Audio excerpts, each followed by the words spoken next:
अस्सलाम वालेकुम dear students. आज की गुफ्तगू में हम एक इंतहाई अहम बात देखने वाले हैं और वो क्या है कि relationship between nilpotent and soluble groups. हम सॉल्युबल ग्रुप्स के मुतालिक भी जानते हैं और निलपोटेंट ग्रुप्स के मुतालिक हम आजकल स्टडी कर रहे हैं। आज के इस टॉपिक पे हम ये देख रहे हैं कि इन दोनों तरह के जो ग्रुप्स हैं इनके दरमियान में क्या रिलेशनशिप है। याद रखिएगा, प्योर मैथमेटिक्स में एक आइडिया को दूसरे आइडिया से मिलाने से हमें बड़े फ़ायदे मैसर आते हैं, चाहे वो आपका एब्स्ट्रैक्ट अलजबरा हो या वो आपका टोपोलॉजिकल एनालिसिस के मामलात हों। जैसे कि आप देखते हैं कि हर साइक्लिक ग्रुप हमारे पास क्या होता है, अबेलियन होता है। हर अबेलियन से हम कहाँ अप्रोच कर जाते हैं, नॉर्मल पे अप्रोच कर जाते हैं। या हर साइक्लिक ग्रुप जो आपके पास प्राइम ऑर्डर का ग्रुप होता है वो क्या हो जाता है, साइक्लिक हो जाता है। तो ये सारे के सारे जो रिलेशनशिप्स हैं ये हमें गाइड करती हैं और हमारे लिए सहूलत मैसर करती हैं कि इन्हें हम इस्तेमाल करके अपने बहुत से जो उनसे पेचीदा अमूर हैं उन्हें निस्बतन हम क्या कर लेते हैं, आसान कर लेते हैं। इसी तसलसल में हमने सॉल्युबिलिटी को पढ़ लिया, निलपोटेंसी को पढ़ लिया। आज के इस पहली बात में हम देखते हैं कि इन दोनों ग्रुप्स में क्या रिलेशन है। तो देखिएगा, late G be a nilpotent group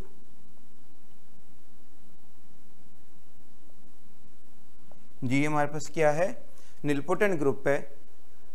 दरअसल मैं ये साबित करना चाह रहा हूं कि हर निलपोटेंट ग्रुप जोन सा होता है वो सॉल्युबल ग्रुप होता है। हर निलपोटेंट ग्रुप जोन सा होता है वो क्या होता है, सॉल्युबल ग्रुप होता है। यानी कि देखिएगा जरा, निलपोटेंसी से हम कहां पहुंच जाते हैं, सॉल्युबिलिटी पर। ये है एक्चुअली रिलेशनशिप कि निलपोटेंसी से हम कहाँ पहुँच जाते हैं, सॉल्युबिलिटी पे पहुँच जाते हैं। पर कन्वर्स इसका ट्रू नहीं है कि हर निलपोटेंट ग्रुप जोन सा होता है ये हमारे पास क्या होता है, सॉल्युबल ग्रुप होता है। लेकिन सॉल्युबल से निलपोटेंसी मैसर हमें आ भी सकती है और नहीं भी आ सकती। इस बात को हम ज़रा एब्स्ट्रैक्ट वे में देख रहे हैं कि let G be a nilpotent group, then obvious बात है by definition then G has a central series, then G has a central series that is ऐसी normal series G is equals to G naught contains G1 contains G2 contains Gk is equals to E। इसको first के element number 1 कह दिया। अब ये अगर central series है तो इसमें तीन बातें हैं। पहली बात क्या है कि ये नॉर्मल सीरीज है, मतलब हर आने वाली टर्म अपने पीछे वाली टर्म के अंदर क्या है, नॉर्मल है। मजीद क्या खूबी है वो हम लिखते हैं। चले मैं तीनों बातें लिखता हूं। पहली बात क्या मौजूद है हमारे पास कि number 1 is a normal series. चूंकि सेंट्रल सीरीज है तो पहली बात क्या आएगी कि ये सीरीज हमारे पास क्या होगी, नॉर्मल सीरीज होगी। दूसरी बात क्या मौजूद है यहां पे कि Gi is normal in G for all I, के तमाम जी आई जोन से हैं वो जी में क्या होंगे, नॉर्मल होंगे, सेंट्रल सीरीज की जो डेफिनेशन है। और तीसरी बात हमारे पास क्या मौजूद है कि जो नॉर्मल फैक्टर्स हैं जी I minus one quotient G आई, ये सब ग्रुप हैं किसके, सेंटर के, किसके सेंटर के, जी कोशेंट जी आई, किसके सब ग्रुप है, सेंटर के। किसका सेंटर लेना है हमने, जी कोशेंट जी आई का। अगर जी निलपोटेंट है तो जी में सेंट्रल सीरीज है। जी में सेंट्रल सीरीज होने का क्या मतलब है, एक हमने सीरीज लिखी कि जी बराबर है G not contains G one up to contains G K is equal to ई, इसे हमने नंबर 1 कह दिया। अब इसमें 3 बातें आ गई हैं। पहली बात क्या आ गई है कि ये नॉर्मल सीरीज है। दूसरी बात कि इसमें हर फैक्टर, हर टर्म जोन सा है वो अपने जी में क्या होगा, नॉर्मल होगा। और तीसरी बात क्या है कि हर नॉर्मल फैक्टर जोन सा है जिसको हम जी I minus one quotient G आई से लिख रहे हैं, ये क्या होगा, सब ग्रुप होगा किसका, सेंटर का। और सेंटर किसका ले रहे हैं हम, जी कोशेंट जी आई का। अब हमने साबित ये करना है कि जी सॉल्वेबल बन जाए। जी सॉल्वेबल कब बनेगा, जब जी में हमें एक सॉल्वेबल सीरीज मिल जाए। यानी कि सॉल्वेबल सीरीज से मुराद क्या है, एक ऐसी नॉर्मल सीरीज जिसमें आने वाला हर एक नॉर्मल फैक्टर क्या हो जाए, अबिलियन हो जाए। क्या हो जाए, अबिलियन हो जाए। तो अब गौर करें, सीरीज नंबर 1 को हम साबित करने लगे हैं कि ये सॉल्वेबल सीरीज है। ये क्या हमारे पास, सॉल्वेबल सीरीज। सॉल्वेबल सीरीज के लिए पहली शर्त क्या है कि वो नॉर्मल सीरीज हो। तो शर्त नंबर 1, कंडीशन नंबर 1 या कैरेक्टरिस्टिक्स नंबर 1 से देख सकते हैं कि सीरीज नंबर 1 नॉर्मल सीरीज तो है। सिर्फ क्या बात साबित करना बाकी रह गई है कि इसमें आने वाला हर एक नॉर्मल फैक्टर जोन सा है वो अबिलियन हो जाए। वो क्या हो जाए, अबिलियन हो जाए। इस बात को हम टारगेट करेंगे कंडीशन नंबर या प्रॉपर्टी नंबर 3 से। थर्ड प्रॉपर्टी जोन सी है वो किसके हवाले से बताई जा रही है, नॉर्मल फैक्टर्स के हवाले से बताई जा रही है। ठीक है, अब आप जरा गौर कीजिएगा कि थर्ड प्रॉपर्टी में हमारे पास सब ग्रुप किसके बन रहे हैं, सेंटर के। जरा इस बात पे गौर कीजिएगा, जरा इस बात पे गौर कीजिएगा। Centre of G quotient G आई, अगर इसको मैं फर्ज कर लें कोई ग्रुप तस्वुर कर लूं x, इसको मैं कोई ग्रुप क्या तस्वुर कर लूं, x, तो इसका मतलब क्या हुआ कि हर एक नॉर्मल फैक्टर किसका सब ग्रुप बन गया है, x का। डेट इज, यानी कि मैं क्या लिख सकता हूं, डेट इज के G I minus one quotient G I is a sub group of x, is a sub group of x। ठीक है, अब जरा x के स्ट्रक्चर पे गौर करें। x क्या है, किसी ग्रुप का सेंटर है, यानी कि x स्ट्रक्चर में अबिलियन हो गया। x स्ट्रक्चर में क्या हो गया, अबिलियन हो गया। क्यों अबिलियन हो गया, क्योंकि किसी भी ग्रुप का जो सेंटर होता है ये हमेशा अबिलियन होता है। ये हमेशा क्या होता है, अबिलियन होता है। तो इसका मतलब क्या हुआ, और हम जानते हैं कि एवरी सब group of abelian is abelian. Her abelian का सब ग्रुप क्या होता है, अबिलियन होता है। तो इसका मतलब क्या हुआ कि हर एक नॉर्मल फैक्टर क्या हो गया, अबिलियन हो गया। क्या हो गया, अबिलियन। क्यों अबिलियन हो गया, फिर देख लीजिए। x क्या है, basically centre of G quotient G I. हमने उसको क्या नाम दे दिया सहूलत के लिए, x, ताकि बात हमें अच्छी तरह से समझ में आ जाए। जब हमने उसको x नाम दे दिया तो थर्ड कंडीशन क्या बन गई, जी I minus one quotient G आई सब ग्रुप किसका बन गया, हमारे पास x का बन गया। अब चूंकि x दरअसल एक सेंटर है and centre is always an abelian group, हमेशा ये क्या होता है, अबिलियन ग्रुप होता है। और हम ये भी जानते हैं कि अबिलियन का हर एक सब ग्रुप भी क्या होता है, हमारे पास अबिलियन होता है। तो लिहाजा यहां से हम क्या बात कह सकते हैं कि दिस इंप्लाइज दैट कि G I minus one quotient G I is abelian for all I, तमाम आइस के लिए नॉर्मल फैक्टर्स क्या हो जाएंगे, अबिलियन हो जाएंगे। तो यहां से फिर कंक्लूजन क्या निकला हमारा कि this implies that series number 1 is a solvable series. Series number 1 हमारे पास क्या बन गई, सॉल्वेबल सीरीज बन गई। और जब सीरीज नंबर 1 सॉल्वेबल बन जाएगी तो अल्टीमेटली तो फिर जो जी है वो हमारा क्या बन जाएगा, निलपोटेंट ग्रुप बन जाएगा। तो यहां सॉरी जी हमारा क्या बन जाएगा, सॉल्वेबल ग्रुप बन जाएगा, ठीक है। लेकिन जी शुरू में था क्या, निलपोटेंट था।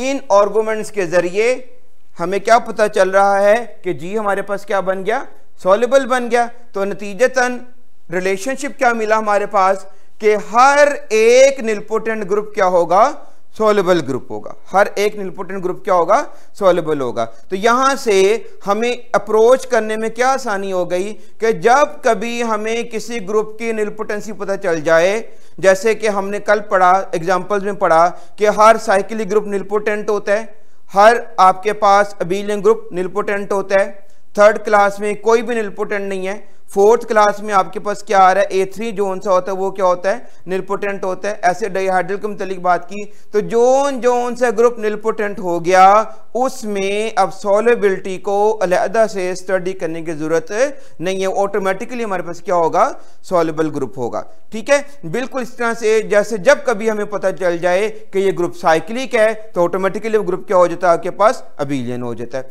ठीक है। तो अब से ऑनवर्ड हम जब भी कभी किसी ग्रुप के अंदर निलपोटेंसी को स्टडी कर लेंगे और अगर हमें निलपोटेंसी मुयस्सर आ जाए तो ऑटोमेटिकली इसका मतलब क्या होगा कि ग्रुप हमारा क्या हो गया, सॉल्वेबल हो गया। लेकिन इस बात का कन्वर्स जोन सा है वो आमतौर पर ट्रू नहीं होता। वो कैसे, आइए देखते हैं एक एग्जांपल से। कन्वर्स देखिएगा, converse of the above result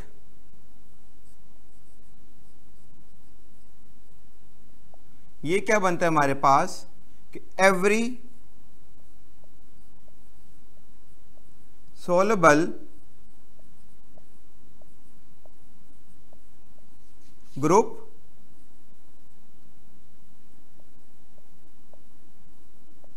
may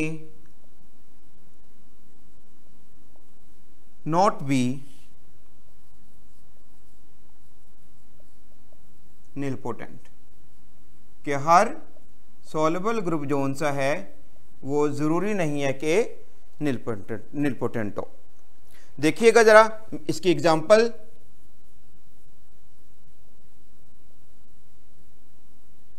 कि अगर हम कंसीडर द ग्रुप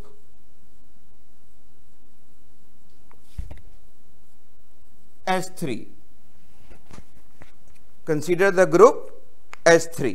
S3 हम जानते हैं कौन सा ग्रुप होता है, सिमेट्री ग्रुप होता है, डिग्री 3 का होता है। और इसके अंदर हम जानते हैं कि S3 इज इक्वल टू कैसा ग्रुप होता है, AB सच दैट A³ बराबर है B² बराबर है AB का स्क्वायर बराबर है किसके, 1 के, ठीक है। और हम जानते हैं वी नो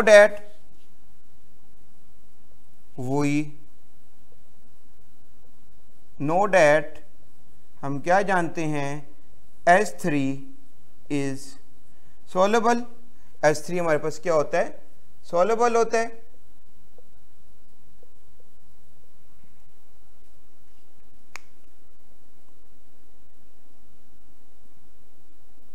लेकिन हम साबित कर चुके हैं कि S3 जोन से है वो निलपोटेंट नहीं होता, but S3 is not nilpotent. और हम जानते हैं कि S3 जोन से है वो हमारे पास निलपोटेंट नहीं होता है। इस बात को देखने के लिए आप एग्जाम्पल्स ऑफ निलपोटेंट ग्रुप्स का जो लिंक है वो डिस्क्रिप्शन बॉक्स में दिया गया है, आप वहाँ जाके इस बात को ऑब्जर्व कर सकती हैं कि जहाँ पे हमने S3 की निलपोटेंसी को स्टडी किया हुआ है। ठीक है, तो यहाँ से अब हमने क्या नतीजा निकाल लिया कि निलपोटेंसी से तो सॉल्युबिलिटी में से ज़रूर आएगी, लेकिन अगर ग्रुप सॉल्युबल है तो ज़रूरी नहीं है कि वो निलपोटेंट हो। ठीक है, इस तरह से आप लोग कहीं इस तरह की एग्जांपल्स को कंसिडर कर सकती हैं जहाँ पे हमें सॉल्युबिलिटी तो मैसर आएगी लेकिन वहाँ पे निलपोटेंसी मैसर में नहीं आएगी। अच्छा जी, अब हम कुछ क्राइटेरियाज पढ़ने लगे हैं रिमार्क्स के तौर पे, जिनको हम इस्तेमाल करके किसी ग्रुप की निलपोटेंसी को अप्रोच करेंगे। तो इसमें जो सबसे इंपॉर्टेंट रिजल्ट है वो मैं लिख रहा हूं कि a group G is nilpotent if commutator of Gi minus 1 and G is contained in Gi where 1 lesser equal to I lesser equal to K। हम क्या कह रहे हैं, एक ग्रुप को अगर हमने निलपोटेंट साबित करना है, असल में इसको मैंने थोड़ा सा ज़रा मुखफ़फ़ सा करके लिखा है, मैं बात पूरी समझा देता हूँ। एक ग्रुप निलपोटेंट कब होगा, जब उसमें एक सेंट्रल सीरीज आ जाएगी, जब उसमें क्या आ जाएगी, सेंट्रल सीरीज आ जाएगी। और सेंट्रल सीरीज आने के लिए हमने कंडीशंस पढ़े हुए हैं। ये दरअसल जो मैंने कंडीशन लिखी है, ये जो दरअसल मैंने कंडीशन लिखी है, ये कंडीशन दरअसल किसी सीरीज को सेंट्रल सीरीज साबित करने के मुतरादिफ ही है, उसके क्या है, मुतरादिफ ही है। यानी कि डेट इज, अगर हमारे पास एक सीरीज है G is equal to G0 contains G1 contains G2 contains GK is equals to E is equals to E। अब ये एक सीरीज है, ठीक है, ये सीरीज अगर सेंट्रल सीरीज बन जाएगी तो G निलपोटेंट हो जाएगा, तो G क्या हो जाएगा, निलपोटेंट हो जाएगा।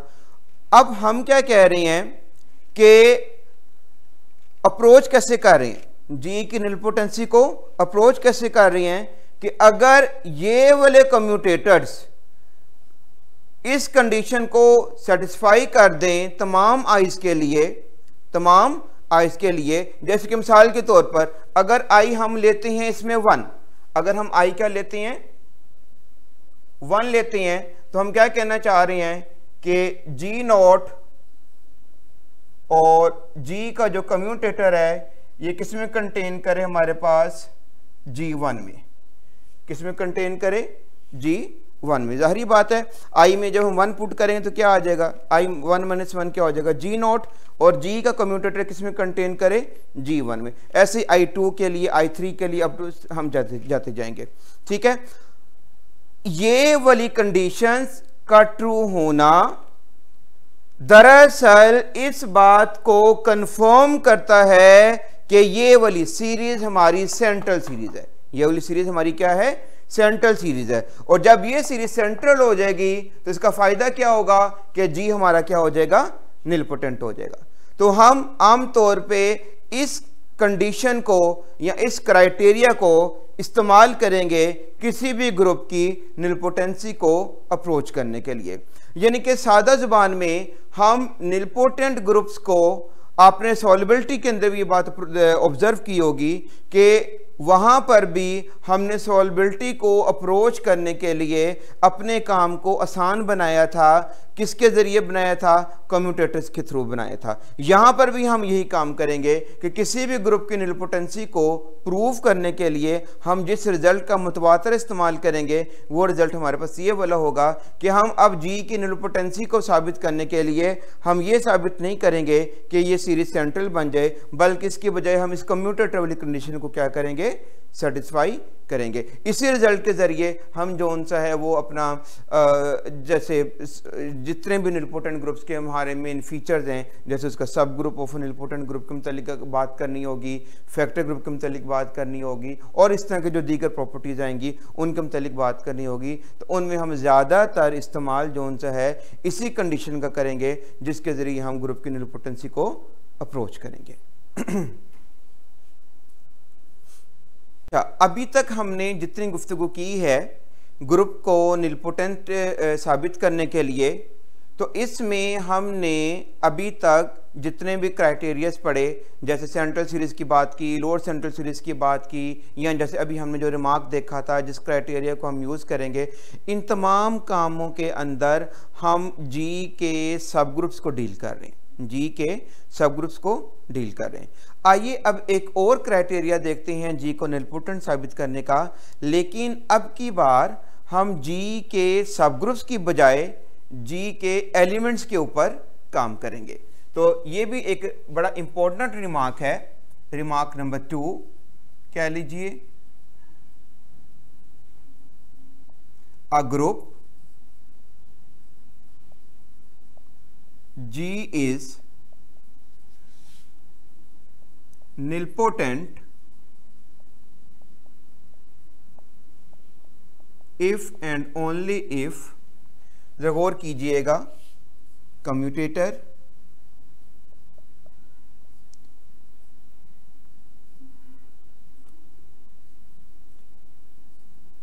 G1 G2 कम्यूटेटर बंद किया, कोमा G3 कम्यूटेटर बंद किया, कोमा G4 कम्यूटेटर बंद किया, coma Gk is equal to 1, where each Gi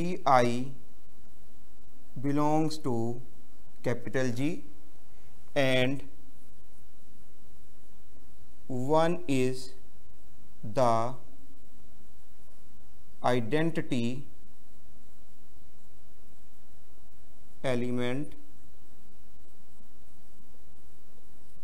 of G। जरा गौर कीजिएगा, हम क्या कह रहे हैं?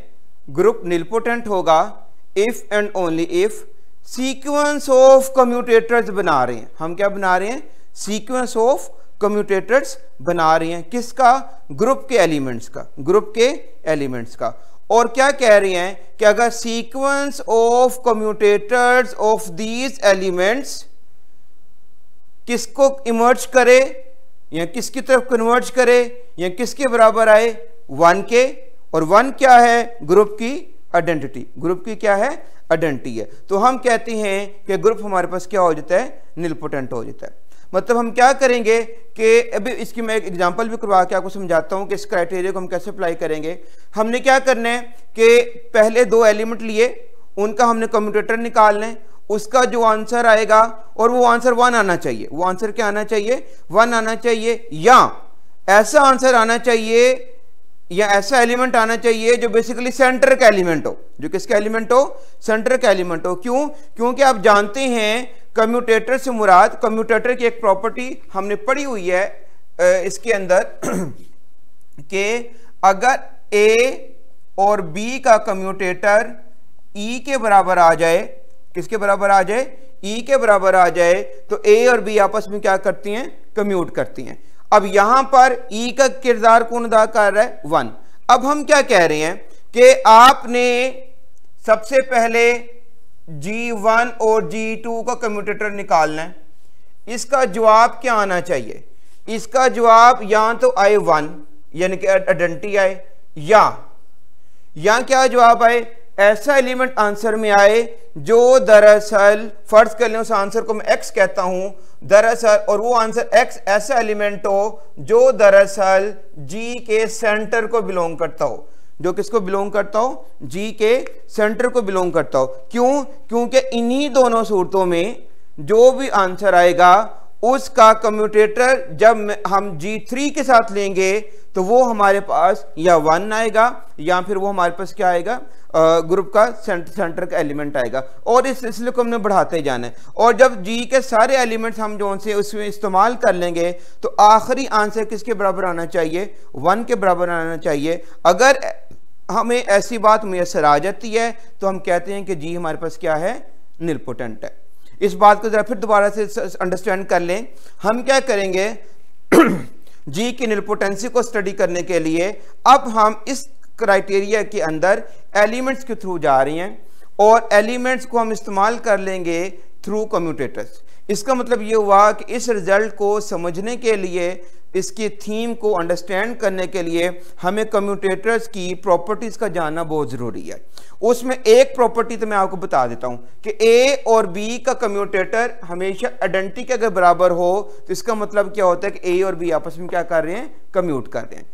अब हम यहां पर एक सीक्वेंस ऑफ कम्यूटेटर्स बना रहे हैं, एक सीक्वेंस ऑफ कम्यूटेटर्स बना रहे हैं और हम ये कह रहे हैं कि इस सीक्वेंस ऑफ कम्यूटेटर्स का जो जवाब आना चाहिए वो क्या आना चाहिए, 1 आना चाहिए, यानी कि ग्रुप की क्या आनी चाहिए, आइडेंटिटी आनी चाहिए। अब मेथड क्या होगा, अच्छा उससे पहले एक बात और, अब किस तरह से पॉसिबल है कि इस सीक्वेंस ऑफ कम्यूटेटर्स का जवाब 1 आए, तो उसकी दो पॉसिबिलिटीज है। एक, या तो वो उन दोनों एलिमेंट्स के कम्यूटेटर का जवाब खुद से 1 आ जाए, खुद से क्या आ जाए, 1 आ जाए, क्योंकि हम जानते हैं कि जब भी हम किसी आइडेंटिटी का कम्यूटेटर किसी एलिमेंट x से लेते हैं तो ये हमेशा आइडेंटिटी आता है, तो ये हमेशा क्या आता है, आइडेंटिटी आता है। ठीक है, इसका मतलब क्या हुआ कि यहाँ एक पॉसिबिलिटी तो क्या है कि अगर आप दो एलिमेंट्स का कम्यूटेटर लेते हैं तो उसका जवाब यहां तो क्या आ जाए, आइडेंटिटी आ जाए। अगर आइडेंटिटी आता है तो इसका मतलब है उसका अगर कम्यूटेटर जब हम G3 से लेंगे तो वो भी आइडेंटिटी आएगा। फिर इस तरह चलते जाएंगे तो इसका मतलब है पूरे के पूरे सीक्वेंस ऑफ कम्यूटेटर्स का जवाब क्या आ जाएगा, उस ग्रुप की क्या आ जाएगी, आइडेंटिटी आ जाएगी। या दूसरी पॉसिबिलिटी क्या है निलपोटेंसी के लिए, बड़ा आसान सा मेथड है।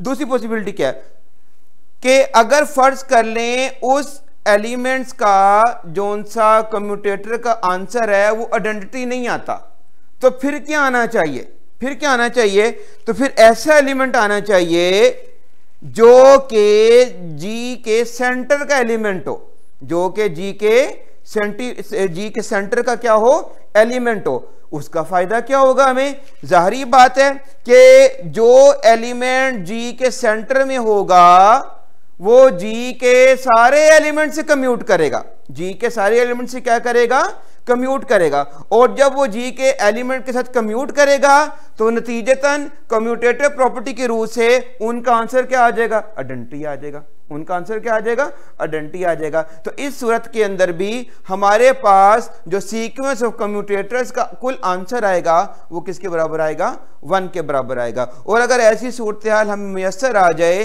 G के सारे एलिमेंट्स के लिए तो हम ये कहते हैं कि G हमारे पास क्या हो गया है, निलपोटेंट ग्रुप हो गया। और अगर किसी एक कम्यूटेटर के लिए भी, किसी एक कम्यूटेटर के लिए भी अगर आंसर हमारे पास इस तरह का नहीं बनेगा तो हम वहीं पर डिसीजन दे देंगे कि ये वाला जो ग्रुप है हमारे पास निलपोटेंट ग्रुप नहीं है। आइए इस बात को जरा एक एग्जांपल से भी हम समझ लें। इस बात को जरा हम एक एग्जांपल से देखते हैं। हमने ये बात साबित की हुई है कि D4 निलपोटेंट होता है, लेकिन अब देखिएगा इस काम को हम एक और अंदाज से करने लगे हैं। Consider D4 is equals to AB such that A4 B square AB का स्क्वायर इज इक्वल टू 1। ये हम जानते हैं, ये हमारे पास डायहेड्रल ग्रुप ऑफ डिग्री 4 है। ठीक है। अब यहां पे हम इस रिजल्ट को अप्लाई करके D4 की निलपोटेंसी को स्टडी करते हैं। ठीक है, ये बात देखने से पहले हम सबसे पहले ये देख लें कि D4 के कम्यूटेटर्स कौन कौन से आते हैं। D4 के कम्यूटेटर्स कौन कौन से आते हैं, तो हम ये जानते हैं the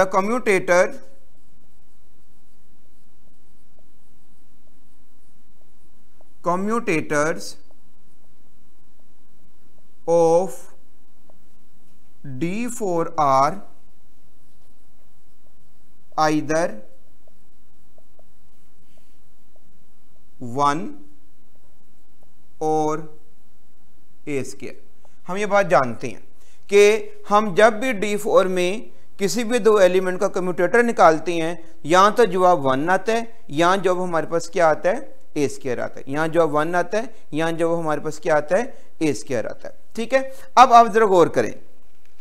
know consider the commutator. अब हम डेफिनेशन क्राइटेरिया की तरफ आ रहे हैं। Consider the commutator G1 G2 where G1 और G2 किसको बिलोंग करते हैं, D4 को। ठीक है, ये हमने कम्यूटेटर ले लिया। G1 और G2 किसको बिलोंग करते हैं हमारे पास, D4 को। अब देखिएगा, यहां तो इस कम्यूटेटर का जवाब क्या आना है, 1 आना है। यहां इसका जवाब क्या आना है, A² आना है। यहां इसका जवाब क्या आना है, A² आना है। अब ये देखिएगा जरा, यहां से हम क्या बात करते हैं कि if commutator of G1 G2 is equal to आ जाए 1 के बराबर, और ये बात आगे चलती जाए, तो इसका मतलब है बिल्कुल ट्रू होगी बात कि सीक्वेंस ऑफ जो कम्यूटेटर मिलने हैं वो हमारे पास क्या आ जाएगा, 1 आ जाएगा। वो हमारे पास क्या आ जाएगा, 1 आ जाएगा तमाम के लिए। कि जाहिर बात है, देखो ना, अगर G1 G2 का कम्यूटेटर 1 आ गया, G1 G2 का कम्यूटेटर क्या आ गया, 1 आ गया, तो अगला जरा देखो, देन अगली बात क्या आ जाएगी, देन हमारे पास क्या था, बेसिकली तो ये था ना हमारे पास G1 G2 कम्यूटेटर G3, ये निकालना है ना, सीक्वेंस बनाना है ना हमने। ये मैंने 3 का लिया। अब G1 G2 का जवाब क्या आया मेरे पास, 1 आया। क्या आया, 1। तो 1 का जब मैं G3 से कम्यूटेटर लूंगा तो दोबारा जवाब मेरे पास क्या आ जाएगा, 1। दोबारा जवाब क्या आ जाएगा, 1। अब जब इसको मैं G4 से लूंगा कम्यूटेटर, फिर जवाब क्या आ जाएगा, 1। तो क्या हुआ कि डाइहेड्रल के सारे एलिमेंट्स का जब मैं कम्यूटेटर 1 से लूंगा तो आंसर मेरे पास क्या आ जाएगा, 1 आ जाएगा। लिहाजा अगर फर्ज कर लें हम 1 से लेते हैं बात, तो इसका मतलब है यहां से हमारी बात क्या हो जाएगी, ट्रू हो जाएगी। ठीक है, अगर फर्ज कर लें G1 और G2 का जो कम्यूटेटर है वो हमारे पास A² आ जाए, वो हमारे पास क्या आ जाए, A² आ जाए, फिर देखते हैं हमारे पास क्या सिचुएशन बनती है।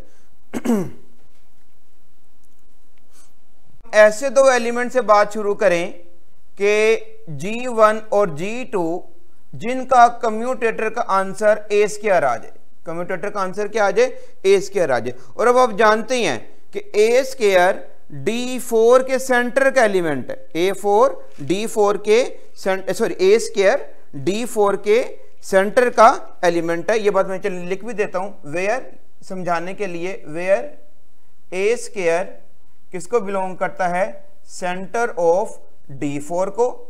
अगर ये सेंटर ऑफ D4 को बिलोंग करता है तो इसका मतलब क्या हुआ कि ये D4 के हर एक एलिमेंट से क्या करेगा, कम्यूट करेगा। देन तो क्या फायदा होगा हमें इसका, then commutator of A² G is always equal to क्या आएगा, E के बराबर आएगा। क्योंकि हम जानते हैं कि जब दो एलिमेंट्स कम्यूट करते हैं तो उनका आंसर हमारे पास किसके बराबर आता है, आइडेंटिटी के बराबर आता है। तो यहां से फिर हमारे पास क्या बात पता चल रही है कि A² जब भी डाइहेड्रल ग्रुप के किसी भी एलिमेंट से कम्यूट करेगा तो आंसर हमारे पास क्या आ जाएगा, आइडेंटिटी के बराबर आ जाएगा। अब जरा गौर कीजिएगा, ये आखिरी बात है, गौर कीजिएगा। अगर मैं कम्यूटेटर ले लेता हूं G1 G2 कम्यूटेटर G3, अब जरा देखिएगा G1 G2 का आंसर क्या आया मेरे पास, A² का जब मैं G3 से कम्यूटेटर लूंगा तो आंसर मेरे पास क्या आ जाएगा, आइडेंटिटी। क्या आ जाएगा मेरे पास, आइडेंटिटी, और जब आइडेंटिटी आया तो फिर आगे से काम फिर वही बन गया कि आइडेंटिटी है, तो जब आइडेंटिटी का मैं G4 से लूंगा कम्यूटेटर तो वो क्या आ जाएगा आइडेंटिटी, और इस तरह अगले सारे के सारे जो कम्यूटेटर्स हैं उनका जो हमें पास क्या आ जाएगा आइडेंटिटी के बराबर आ जाएगा। तो इसका मतलब क्या हुआ कि चाहे हम दोनों केसेस के अंदर अगर बेशक हम वहां से बात शुरू करें कि अगर दो ऐसे एलिमेंट उठा लें जिनका कम्यूटेटर हमारे पास 1 के बराबर आ जाए या उनका कम्यूटेटर किसके बराबर आ जाए A² के बराबर आ जाए, दोनों सूरतों में हमारा जो सीक्वेंस ऑफ कम्यूटेटर्स है D4 के एलिमेंट्स का वो किसकी तरफ चला जाएगा 1 की तरफ चला जाएगा। और अभी जो रिजल्ट पड़ा उसके मुताबिक D4 हमारे पास क्या बन जाएगा निलपोटेंट ग्रुप बन जाएगा। ठीक है, इसी तरह से असल में अब यहां पर हमें दो बातें समझना बहुत जरूरी है। एक तो हमें मालूम हो कि जिस ग्रुप की निलपोटेंसी को हम स्टडी कर रही हैं इसका सेंटर क्या है, और दूसरा कि इसके कम्यूटेटर्स के आंसर्स क्या आते हैं, इसके कम्यूटेटर्स के आंसर क्या आते हैं, या यूं समझ लें कि इसका जो फर्स्ट डिराइव्ड सब ग्रुप है या फर्स्ट कम्यूटेटर ग्रुप है वो किन किन एलिमेंट्स के ऊपर मुश्तमिल है। अगर हमें ये दो बातें मालूम है तो हम बाआसानी किसी भी ग्रुप के, ऑब्वियसली फाइनाइट की बात कर रहा हूँ, किसी भी ग्रुप के, या फाइनाइट जरूरी भी नहीं है, फाइनाइट जरूरी नहीं है क्योंकि हमने जो डेफिनेशन की है उसके अंदर हमने फाइनाइट का वर्ड यूज नहीं किया, जी अकेला है। ठीक है, अलबत्ता सीक्वेंस फाइनाइट होना चाहिए, ग्रुप फाइनाइट हो भी सकता है और नहीं भी हो सकता। हमें क्या चाहिए कि हमें जो सा है ग्रुप के फर्स्ट डिराइव ग्रुप का पता हो, उसके सेंटर का पता हो, तो हम बाआसानी इस रिजल्ट को इस्तेमाल करते हुए जी की निलपोटेंसी को स्टडी कर सकते हैं। ठीक है, तो अब आपके पास कई क्राइटेरियाज आ गए हैं किसी भी ग्रुप की निलपोटेंसी को साबित करने के लिए। मतलब पहला क्राइटेरिया हम पहला क्या था, डेफिनेशन थी कि अगर ग्रुप में हमें सेंट्रल सीरीज मिल जाए तो ग्रुप क्या हो जाएगा निलपोटेंट। फिर दूसरा मेथड हमने क्या देखा, लोअर सेंट्रल सीरीज के जरिए कि अगर लोअर सेंट्रल सीरीज में से टर्मिनेट कर जाती है तो ग्रुप हमारे पास क्या हो जाता है निलपोटेंट हो जाता है। अब तीसरा मेथड हमने क्या देख लिया, एक सब ग्रुप्स के वाले से जो अभी हमने रिमार्क 1 में देखा था कि ग्रुप अगर निलपोटेंट होगा अगर हमारे पास जो कम्यूटेटर था Gi-1 का वो कंटेन कर दे Gi में। ये तीन मेथड ये हो गए जिसमें हम सब ग्रुप्स को इन्वॉल्व कर रहे हैं। चौथा मेथड क्या है, जिसके अंदर हम एलिमेंट्स का कम्यूटेटर ले रहे हैं और उनके सीक्वेंस को कह रहे हैं कि वो किसको अप्रोच करे,